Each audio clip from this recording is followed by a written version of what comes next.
Greetings and welcome. We are in 303 and we turn now back to Craig Conrad's Unstoppable Volume, Chapter Lesson 28, The Phone Call.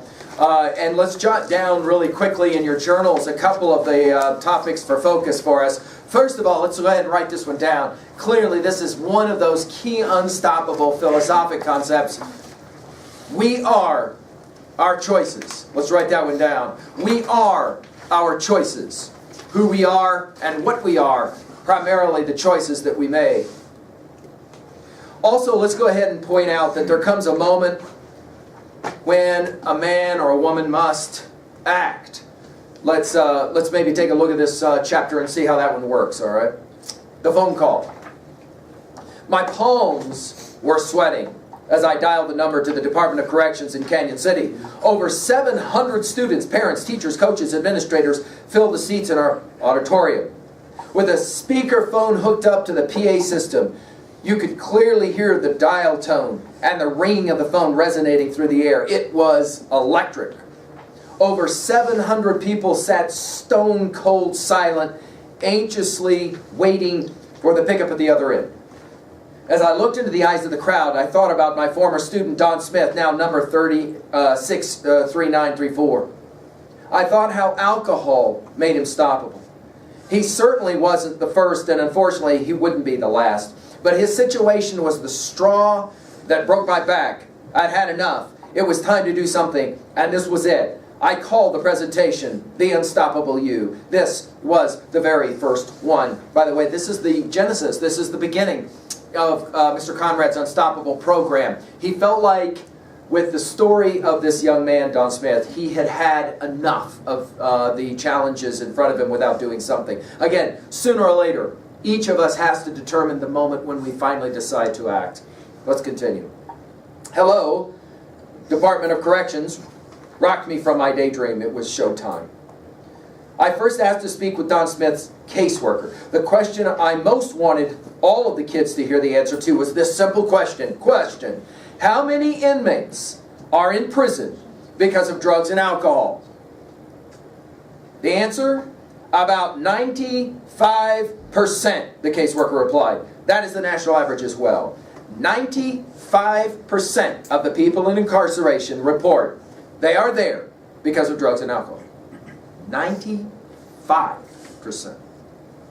After a few more questions, I asked to speak to Don. Everyone was on the edge of their seats. This was going to be the first time Don would speak since the murder. His lawyer had him plead the Fifth Amendment at his trial. Even the judge who sentenced him was in attendance. As soon as Don started to speak, it was obvious he was crying. He recalled sitting in the same auditorium only several years before. Now, he was sitting in prison. He told the crowd how all his memories centered around high school. He didn't experience much after graduation, with the exception of the trial. He had dreamed of going into the military, but that dream had now become a nightmare.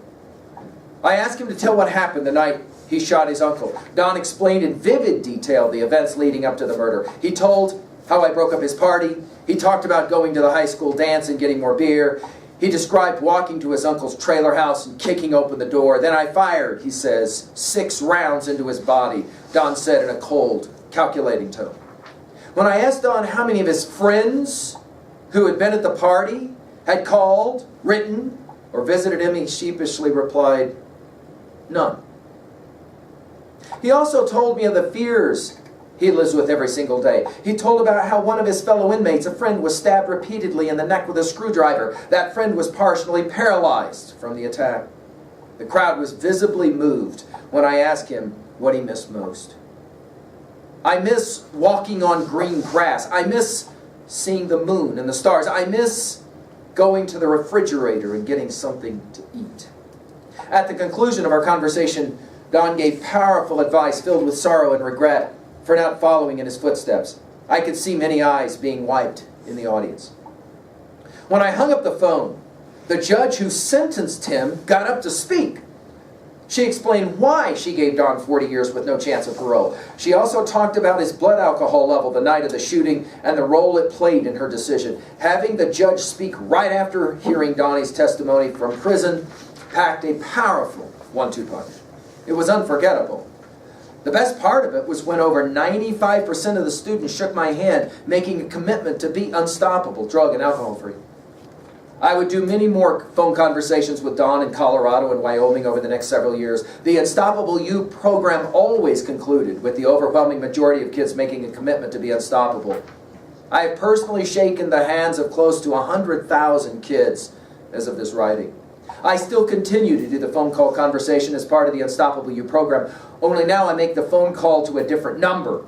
Unbelievably, he's another former student. Even more unbelievably, he was in the auditorium when Don Smith spoke. He shook my hand, made a commitment to be unstoppable. His name is Clint Haskins. Neither one of us could have imagined that someday he would become number 2158-3 and had become stoppable.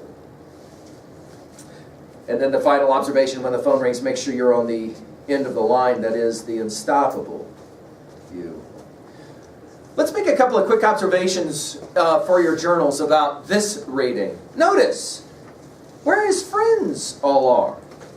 Now that's a fascinating observation. All of his friends, all of his buddies, not one of them making any contact with him after he does what he does.